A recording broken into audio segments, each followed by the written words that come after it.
శ్రీ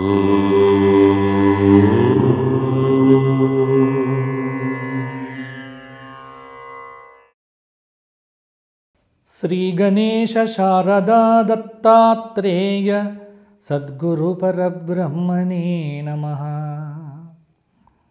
స్వధర్మ ప్రేక్షకులకు మాస ఫలితాల్లో భాగంగా ఈ ఆంగ్ల సంవత్సరం జనవరి మాసం తెలుగు మాసముల ప్రకారం పౌష్యమాసం సింహరాశి వారికి ఎలా ఉండబోతోంది, ఎటువంటి పరిహారాలు పాటించాలి, ఎటువంటి జాగ్రత్తలు తీసుకోవాలి మొదలైన అంశాల మీద మాస ఫలితాలు ఇప్పుడు సింహరాశి గురించి చెప్పుకుందాము.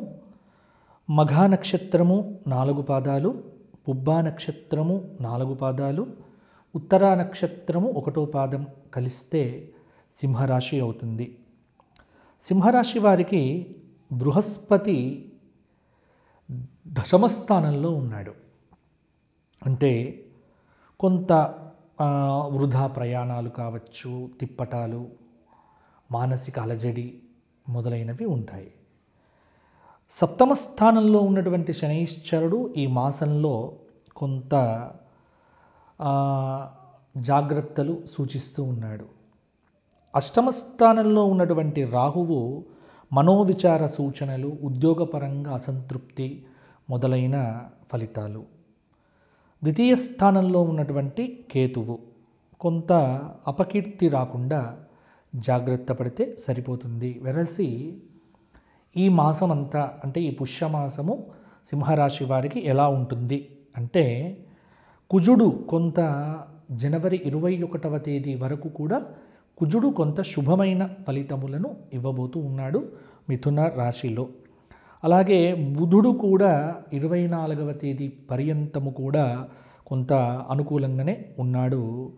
రవి 14వ తేదీ వరకు శుభంగానే ఉన్నాడు. కొంత ఆర్థిక పరమైనటువంటి ఇబ్బంది అయితే మా సింహరాశి వారికి పెద్దగా ఉండకపోవచ్చు, కానీ గ్రహ సంచార రీత్యా కొంత ఉన్నతమైనటువంటి ఫలితాలకైతే ఆస్కారం అనేటువంటిది లేదు. ప్రధానంగా బుద్ధిబలం ప్రధానం చేసుకొని ముందుకు వెళ్ళాలి. బుద్ధిబలంతో ముందుకు సాగాలి. ఆత్మవిశ్వాసము మీ ప్రధాన బలము అని సింహరాశి వారికి పదే పదే నేను చెబుతూ ఉన్నాను. మిత్రుల యొక్క సహాయ సహకారములతో క్లిష్టమైన కార్యములను పూర్తి చేస్తారు. వ్యాపార పరంగా అనుకూలంగా ఉంది. చేపట్టిన పనుల్లో చిన్న చిన్న ఆటంకాలు ఎదురైనప్పటికీ కూడా వాటిని అధిగమిస్తారు. ముఖ్యమైనటువంటి విషయాల్లో కొంత మొహమాటాన్ని దరిచేరనీయకండి.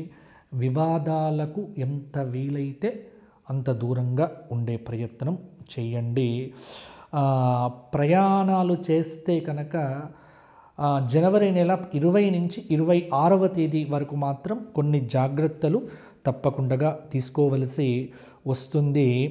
కొంత అవివాహిత స్త్రీ పురుషులకైతే ఈ జనవరి నెలలో వివాహాది యోగ సిద్ధి కనిపిస్తూ ఉన్నది. అంటే సంబంధాలు చూడటం కానీ, వివాహ సంబంధ ప్రయత్నాలు ఆడపిల్లలకు కానీ మగపిల్లల కోసం కానీ ఆరంభం చేయటం కూడా బాగానే ఉంటుంది. అంటే గట్టి ప్రయత్నం చేస్తే తప్పకుండా సక్సెస్ అనేటువంటిది కూడా కావచ్చు. ఇక రియల్ ఎస్టేట్ సంబంధమైన వ్యాపారంలో ఉన్నటువంటి వారికైతే కొంత సందిగ్ధ పరిస్థితి ఖచ్చితంగా ఉంటుంది. విదేశీ వస్తువులు, విదేశీ సంబంధమైన ద్రవ్యము వీటి మీద ఆసక్తి పెరుగుతుంది. నిరుద్యోగులైనటువంటి వ్యక్తులు ఎవరైతే ఉన్నారో వారు జనవరి 10 నుంచి 23వ తేదీ లోపల గట్టి ప్రయత్నము చేస్తే వారికి కొంత అనుకూలమైనటువంటి ఫలితమైతే వచ్చే ఆస్కారము చాలా వరకు కూడా ఉంది. ముఖ్యంగా వ్యాపారపరంగా లాభాలు ఉన్నప్పటికీ కూడా తక్షణ నిర్ణయాలు ఏవైతే ఉన్నాయో వాటితో లాభాలు గడిస్తారు. సమాజంలో ఖచ్చితంగా గుర్తింపు అనేటువంటిది లభించవచ్చు. కొత్త ప్రయత్నాలు ఏవైతే ఉన్నాయో అవి సఫలం అవుతాయి. ఉద్యోగ పరంగా ఉన్న ఆటంకాలు కూడా కొన్ని తొలగుతాయి. అధికారులైనటువంటి వాళ్ళతో మాట్లాడేటప్పుడు తగు జాగ్రత్తలు తప్పకుండా తీసుకోండి. సింహరాశి వారికి జనవరి నెలలో చెప్పుతున్న ప్రధానమైన సూచన ఏమిటి అంటే ఓవర్ కాన్ఫిడెన్స్, కొంత మితిమీరిన ఆత్మవిశ్వాసం ఏదైతే ఉంటుందో అది మిమ్మల్ని ఇబ్బంది పెట్టవచ్చు. ఇతరుల విషయాల్లో కూడా జోక్యం చేసుకోవద్దు. కనులుండి చెవులుండి చెవిటి వారిగా, కనులుండి దృష్టి లేని వారిగా ఉండండి. అంటే పెద్ద పట్టించుకోవద్దు. దీనివల్ల ఏమవుతుంది అంటే ముందు మీరు ప్రశాంతంగా ఉంటారు. కాబట్టి మీరు ప్రశాంతంగా ఉండటానికి కావలసినటువంటి దాన్నైతే కూడా ఖచ్చితంగా కూడా మీరు కొంత చేసుకుంటే బాగుంటుంది. మొహమాటం వల్ల ఆ డబ్బులు అటు ఇవ్వడం ఇటు ఇవ్వడం, ఆర్థిక ఇబ్బందులు ఏవైతే ఉన్నాయో అవి కొంత ఎదురు పడతాయి.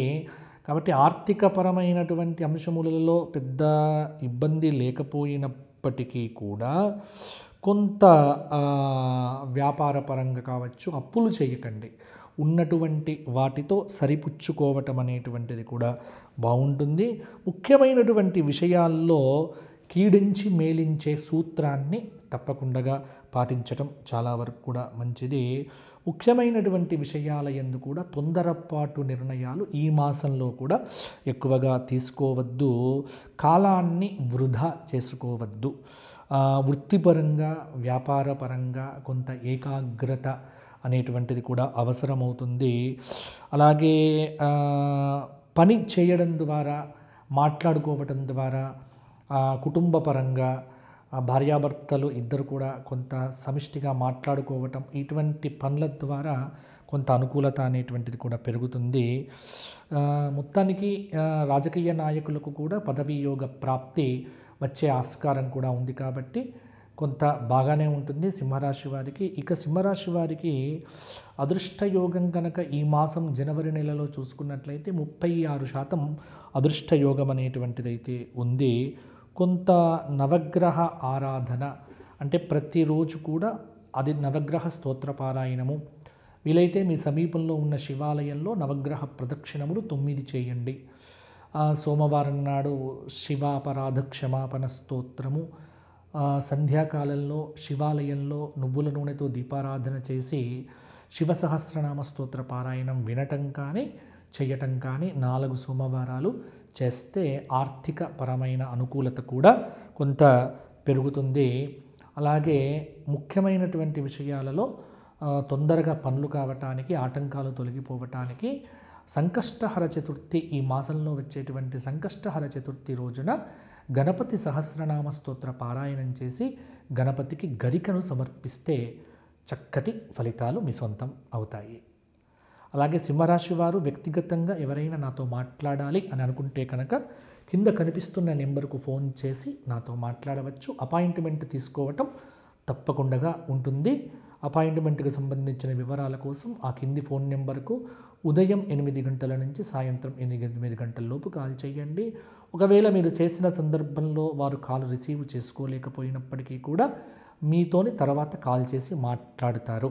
కాబట్టి అలాగే ఎవరైనా గోక్షేత్రంలో గోవులకు గ్రాసాన్ని సమర్పించాలి అని అనుకునేటువంటి వారు కూడా కింద కనిపిస్తున్న నెంబర్కు ఫోన్ చేస్తే మీ పేరుతో గోక్షేత్రంలో గోవులకు గ్రాసాన్ని సమర్పించడం జరుగుతుంది.